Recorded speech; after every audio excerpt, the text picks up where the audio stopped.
Thank you so much for your amazing presentation. Oh, thank you, Álvaro. Second time I Thank hear you. you today, and I cannot stop amazing how you're able to shift the perspective on AI as a tool to AI as a whole paradigm shift that is going to change how society, how people think, how even people evolve, you were mentioning before.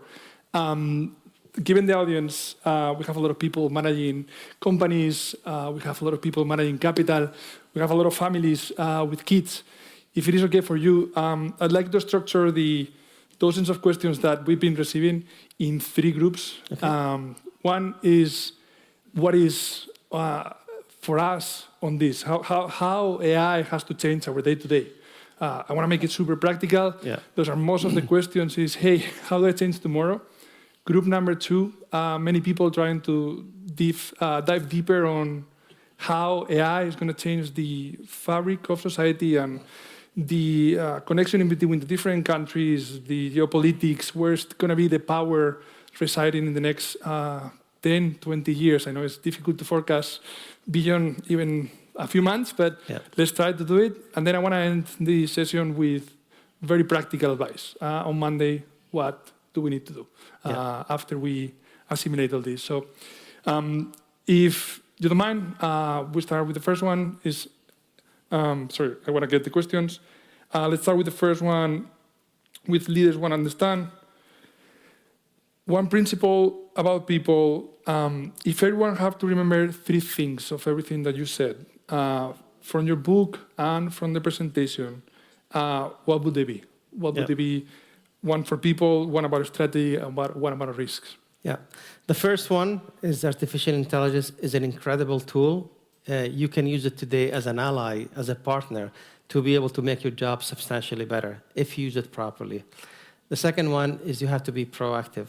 Again, think about not only the tools that we have today, think about the tools that are coming in the pipeline and see how can you start incorporating them into your function, into your job, because that's what's going to give you the strategic advantage. If you just wait until everybody's using the same tool, then you're going to be part of so many. So be proactive and understand what's happening and be best of the best. And the other thing is choose one area of expertise and become the best at it. You cannot be best or excellent at every single field. Even in artificial intelligence, you can find a field that resonate, that you could make you an excellent at that domain, and you can distinguish yourself from the rest. So by doing these simple examples, you can substantially create much more value. There's thousands of things, but these are maybe some of the ones that come to mind right now. There is a lot of questions in this regard that you mentioned this morning, and I want you to repeat it in the audience. Is with exponential growth, the difficulty to like exponential growth and how technology is changing, the difficulty for all of us to be up to date. What is the concrete advice that, like, hey, I work on AI, I love AI, I spend my life learning about AI, you're similarly, but for the rest of the world, like, how do we keep up with what is changing? How do we implement that exponential growth mentality? Yeah, so keeping up with artificial intelligence, it has been one of the most difficult things I've ever seen in my career. I mean, for a person like me that I have to know everything about artificial intelligence, is you have to constantly be reading, constantly be learning, new capabilities coming almost on a weekly basis. So you have to spend time, you have to dedicate some effort to learn constantly what's happening, because it's a field that it's evolving at paces never ever thought. So constantly understand what's happening and what tools resonate for you, what tools help you for your industry or you as a person. And some tools, there's going to be a lot of redundancy as well. A lot of tools are going to be doing similar functions, and you need to just skip those and just see which one works better for you. But the key is constantly learning, constantly reading, and constantly understanding what tools are being implemented into the market, and what tools do you see coming as well. Look, in the last couple of weeks, we came up with this agentic social media, the cloud bot. I mean, we would have never even imagined something like that, where we have almost close to 2 million bots.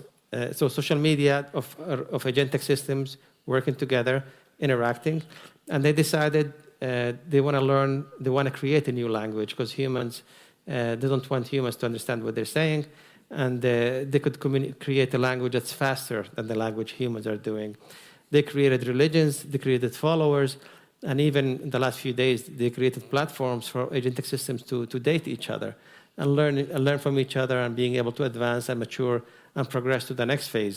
So for you to be able to navigate this complex landscape that we're having ahead of us, you need to understand everything, what's happening, what's coming to the market, what advantages are we having, can we get out of it, or is it just disadvantages and how to diminish them as much as possible. So the key is going to be constant learning and constantly reading nonstop. I love that point. I think people need to be proactive, people need to be embracing the continuous learning process. We talked about this morning, but for those us that are parents in the room, have families in the room, obviously a population that needs to learn a lot, our kids.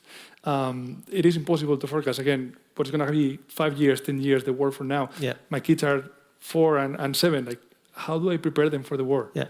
So that's the thing, is if there's a kid born today and you tell me what should he go to school, I'll tell you I have no idea, because things by then will be incredibly, drastically different than what we have today. But if somebody is going close to college, then I'll tell you, the main fundamentals. So there is a point now where we still have advantage for intelligence. So you have to define what is intelligence. I mean, if intelligence is helping, artificial intelligence helping create tasks, helping do a passage, helping write poetry, helping create art, or creating an architectural design. So that's something. But there's elements of intelligence that still are not available in artificial intelligence, like intuition, like empathy, like deep reasoning at levels that artificial intelligence is not capable of, even critical thinking in ways that are much more advanced. We're talking also this morning about how they miss a lot of the context today. Not in the future will be different. Yeah. So somebody was asking the artificial intelligence, there's a car wash place only 3 minutes away from my home. Do you recommend I go walking or should I take the car? And the system said, well, you should go walking because it's good for you. And it missed the concept that this person was going there to wash his car.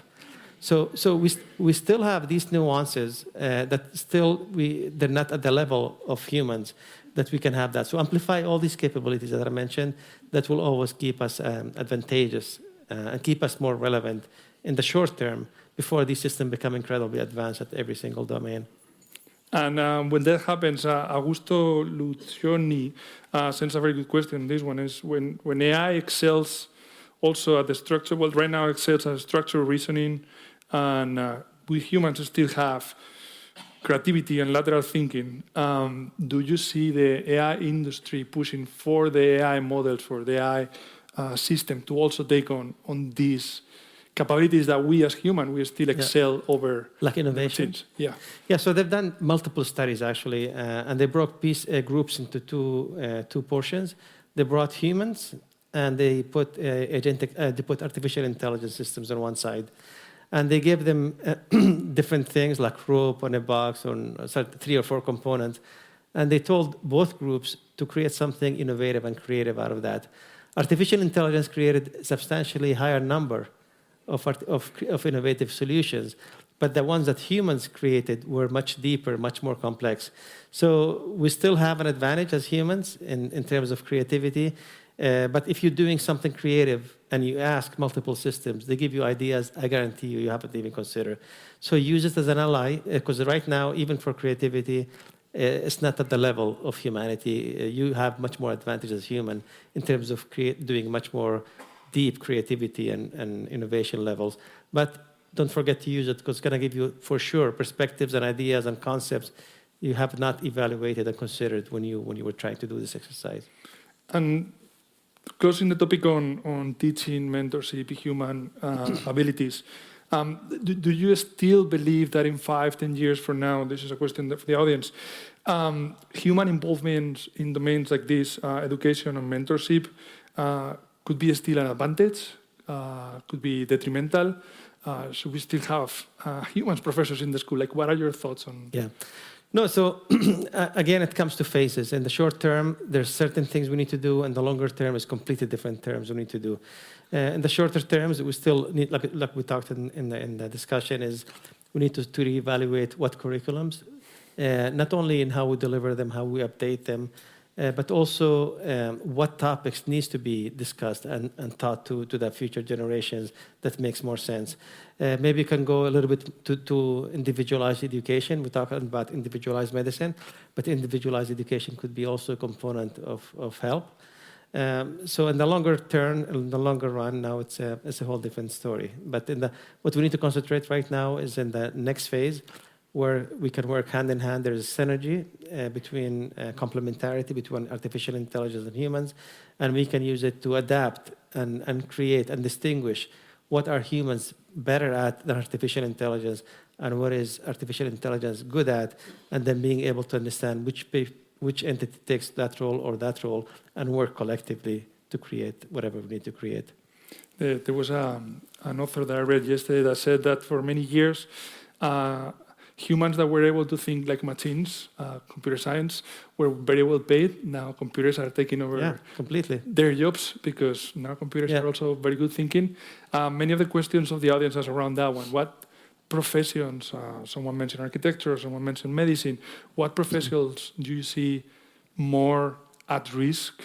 At risk of being substituted, I think, is the underlying idea here, in the next 3, 5, 10 years. 3 to 5, 10 years. Well, in 3 to 5, I think we're still going to be in the phase of working together, but I see the risk in maybe 10 to 15 years where every single job, we will have machines that could do the job way better than humans at every single intellectual or manual labor jobs. Perhaps the fields that are still going to be unimpacted is the creative fields. Like if you are an artist or a musician, it's not going to be, you're taken away and just artificial intelligence is going to do the job. It's going to be different lines of music. So there's going to be a line that's created by human, and I call it artisan music, and people will like that. And there is other domain or field where humans are using artificial intelligence to create something hybrid. And there is a domain where artificial intelligence is creating the entire thing. And there's going to be people that like this, that, or the other one. And there was recently in Switzerland, I think, one of the top charts in their music was completely created by an artificial intelligence.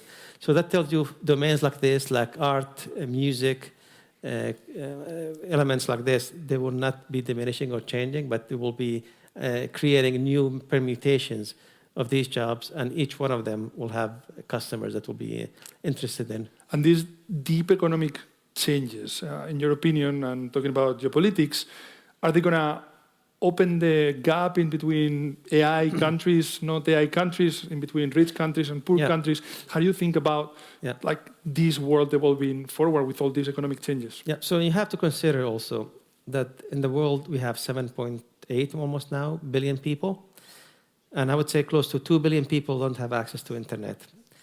We have 700 to 800 million people don't have electricity. So the way artificial intelligence is impacting societies is completely different than others. And we have, because of that, we have to differentiate in which society we're talking about. Some societies might be completely impacted, some societies will be less impacted. But in general, you can tell now, if you have access to internet and electricity, I think almost every person in the world have access to certain tools of artificial intelligence, and it's helping them create things, learn more, gain more knowledge. So it's becoming democratized, and it's helping societies, whether advanced, poor, or not, as long as you have the basic internet and electricity. So for those, I think it's actually advantageous. It's creating value, and all this knowledge is being completely democratized across the entire planet.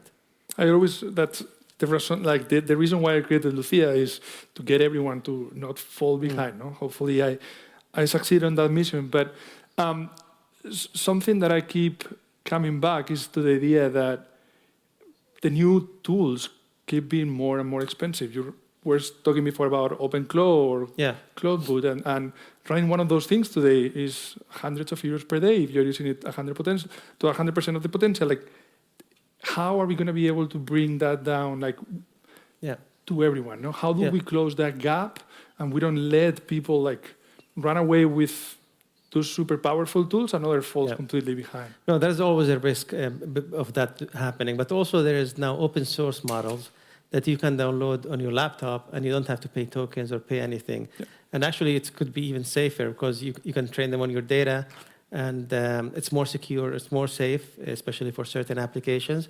So for those, they don't have this exacerbated cost, except for having a laptop and having internet and having so on. But in the other fields, also, although the tokens have been going down substantially, if you look how much it cost in OpenAI 2 years ago, because compared to 1 year ago to compared to now, I think the cost is going down substantially. They're becoming much more powerful and becoming much more affordable. And hopefully we'll eventually get to a point where so affordable that's not going to be an impediment to anybody using these tools to create very complex tasks and challenges. Changing gears a little bit to the environmental impact, there are a bunch of questions on this topic. You know, a couple of weeks ago, or 3 or 4 weeks ago, there was this Save the Polar Bear memes going around in the social media. What is the impact of AI in the environment today? Yeah. And is it going to be net positive or net negative in the long run? So there's multiple things. So artificial intelligence, we're having a lot of the research right now to create something called efficient algorithm or algorithmic efficiency. That means creating a new class of algorithms that don't require a lot of computation and for inference. There's microprocessors are being actually designed specifically for artificial intelligence, like neuromorphic microchips that actually consume only a small fraction of the energy. But the way I see it is to reach artificial general intelligence, we're going to need to build orders of magnitude more data centers to be able to cater for this incredible potential of artificial intelligence. And for those, I think we're still going to be able to consume a lot of energy, even with all these advantages and progress I mentioned. So it's going to be inevitably a challenge that we're going to consume substantially more water, more electricity, more environmental degrading elements, but hopefully also these very advanced call centers are enabling artificial intelligence that are helping us solve and create technologies in the future that will diminish this impact negatively on humanity. That's a very optimistic take. If AI can enhance humans, we will solve climate change and other problems faster because we have AI helping us. And then we have also Elon Musk, as you probably have all here, thinking about sending data centers to the space. No, it's very fascinating field, very fastly evolving, and like I said, I mean, we'll reach one point where AI will start evolving and become incredibly competent, and hopefully will guide us into the positive path if we continue to keep the alignment aligned together. Don't break the alignment problem between what's good for AI and what's good for humans. Moving now to the organization, because I know we have a few minutes. So when you were talking about before the 2 astronauts in Mars, one of them and one machine having to make a decision on which one to save, who is the owner of that? Who is ethically responsible of that one? And I'm thinking about the astronauts, but I'm also thinking as we deploy more and more agents in our organizations, when mistakes happen, when error happens, what is the ethics there? Like, what is the protection? There is a lot of discussions happening on that, especially on autonomous cars. If an accident happened, who is responsible? Is it the owner of the car? Is it the person in the car? Is it the software in the car? Is it the external factors, environmental factors that affected the accident? And even insurance companies, they're looking at hybrid models, that actually change between when the person is driving, between it's in the autonomous mode. So it's a current debate topic that's being discussed and being, to see where we end up going. But it's going to be multifaceted, intertwined, and very complex systems when it comes to ethics of multiple things working together. What is the role of regulation on that? The role of regulation, the regulatory environment, for instance. In Europe, we have very... So that's also very, very complex, because especially in Europe, you can travel to France, travel to Germany without crossing borders. So if the European Union doesn't have an entire proper regulation that spans across all the entire domain, then you can't even, the autonomous car cannot cross to a different country because they have different regulations. So we need to make sure that these regulations are transversal, are passing from one region to another, so you can expand the reach of these autonomous systems. And even going not only cars, talking about robots, right? You're going to have these humanoid robots. If one robot is created in Japan and being trained on the Japanese culture, on the Japanese values, and then this Japanese robot comes here, Will it be able to communicate and with the Western humanoid robots? Would they have conflict of discussions? So this comes also to the regulatory aspects, and that crossing borders is a challenge. Within borders, I think it could be more manageable, but crossing borders is when complexity starts compounding. And there is a trade-off or balance in between being continuously up to speed on everything that is happening, and then all these risks that you're speaking, no? And there are many CEOs of very regulated industries, let's think pharma, let's think medicine, like you can think of any of them that are not using AI at this point because they are afraid of the consequences. If you were in a room with them alone and you could give them 3 advices, like how do you balance that risk versus what should they do tomorrow? So first of all, you cannot start implementing artificial intelligence across the entire organization, especially if you haven't done it before. So you need to start small. You can start with a pilot program and see what progresses are being made and being able to modify the positive elements and the negative elements from this pilot. And then the successful parts, start expanding them to other organizations and other parts. And then eventually you span across the entire organization. But the biggest challenge I see is culture. So people are going to be very resistant to initially. I had to deal with that as my highest priority. Because a lot of people were seeing artificial intelligence, first of all, of no value, or seeing it as something that potentially could be harmful to replace them and replace their jobs. So culturally needs to be very important. Understand, make people understand what is the value of artificial intelligence and see it as an ally where they should be reaching out to use artificial intelligence. You can never force them to use artificial intelligence because that doesn't work. But you have to convince them to the core why this is incredibly important and how it's going to change their job and make them much more successful at what they do. And once you achieve that, then you change the whole entire conversation. So it's both a bottom-up and a top-down approach. Top-down as in you need to invite your organization to try, be open, assume some risks sometimes. Bottom-up as people need to adopt it and need to try it and need to understand how their life is going to be better with it. Yeah, absolutely. To close and to give it a close in a positive note, in 15, 20 years, if you're right, if we're right, if AI changed the world, what is going to make, what is going to be the organization of the future that is going to have survive and thrive in that new environment? How is it going to look like? Yeah, that's an organization that's going to be constantly disrupting itself, constantly being adapted. You see a lot of people being successful at what they do, that maybe could be the best in the market, but then they don't continue to evolve and infuse innovation and creativity and disrupt themselves, and eventually they lose the edge. I mean, you can talk companies like Blockbuster, for example, before the era of artificial intelligence. Now with artificial intelligence, you can take that and multiply it by 100 or 1,000 times. So the key is constantly disrupting yourself, being proactive. I can't underemphasize how proactive you need to be, and being always, changing and adapting to be able to continue to maintain your leadership in the field. And people are now probably a mix of afraid, excited. Let's give them today's Wednesday until Monday to digest the presentation, assume what is coming, change the perspective. You have an amazing illustration in the book of the cube rotating when you see a face, and you can see the star. Okay, I think you managed to get them there. The 3 things that they need to do on Monday as individuals, as CEOs of companies, to not fall behind. No, so that's what we wrote in the book. Exactly, everything you're asking for, we wrote it specifically in the book. And it's one of the most unique and low amount of books that actually tells you step by step what do you need to do from thinking strategically at the big level to landing on something that could be used, how to create frameworks, how to use it step by step to change your organization and to make progress. So Michael and I spent almost 2 years iterating and having constant meetings, because we wanted something that's practical.